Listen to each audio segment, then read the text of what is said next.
রাতে খালি গায়ে ভুলেও ঘুমাবেন না, না হয় এই দুইটি বিপদ আপনার জীবনে আসবেই আসবে। এবার আধুনিক বিজ্ঞানও বাস্তব প্রমাণ করেছে কেন ইসলামে খালি গায়ে ঘুমানো নিয়ে সতর্কবার্তা দেওয়া হয়েছে। খালি গায়ে ঘুমালে যে মানব শরীরে এত রোগ ব্যাধি বাসা বাঁধে তা কিভাবে আজ থেকে 1450 বছর আগে আমাদের প্রিয় নবী সাল্লাল্লাহু আলাইহি ওয়াসাল্লাম জানতে পেরেছিলেন, তা নিয়েই হতবাক বর্তমান আধুনিক বিশেষজ্ঞরা। প্রিয় দর্শক, আপনি যদি রাসূলুল্লাহ সাল্লাল্লাহু আলাইহি ওয়াসাল্লামকে ভালোবাসেন অবশ্যই আলহামদুলিল্লাহ কমেন্ট করবেন এবং ভিডিওটি শেয়ার করে সকল মুসলিম অমুসলিম ভাই বোনদের জানার সুযোগ করে দিবেন, কারণ আজকের ভিডিওটি সকলের উপকারে আসবে।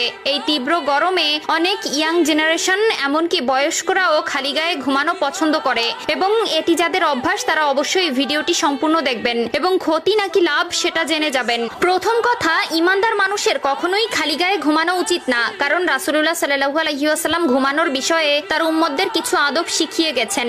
যেমন বাতি নিভিয়ে ঘুমানো উচিত, উন্মুক্ত জায়গায় না